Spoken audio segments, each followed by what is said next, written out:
बघा या आजीनं नागपूर पायी केलं, तुम्ही बी पायी केलं का? बाप, ह्या आजीचं तर वय किती आहे?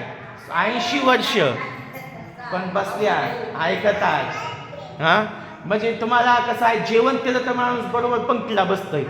तसं आहे, ज्याला आवड आहे विहारात यायची, ज्याला ज्ञान घ्यायचंय धम्माच्या विचाराचं, तो बरोबर येऊन बसतो. तो दुसऱ्याची वाट बघत नाही. बघतो का? नाही बघणार. म्हणून मला सांगायचंय, आणि तेवढंच नाही, बुद्धाला ज्ञान प्राप्ती झाली फक्त 5 जणांनाच प्रवचन दिलं सारनाथला. तुम्ही इथं 5, 6, 7 जण बसलात, 7, 8 जण, 8 महिला बसल्या. परंतु आवड तिथं सवड, जिथं आवड नाही त्याचं आयुष्य गेलं वाया.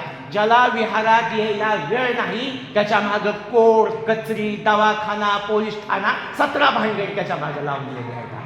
आणि जो धम्माच्या मार्गाने चालतो त्याच्या मागं सुख, शांतता आहे. हे सुख कुठं बाजारात भेटतं का?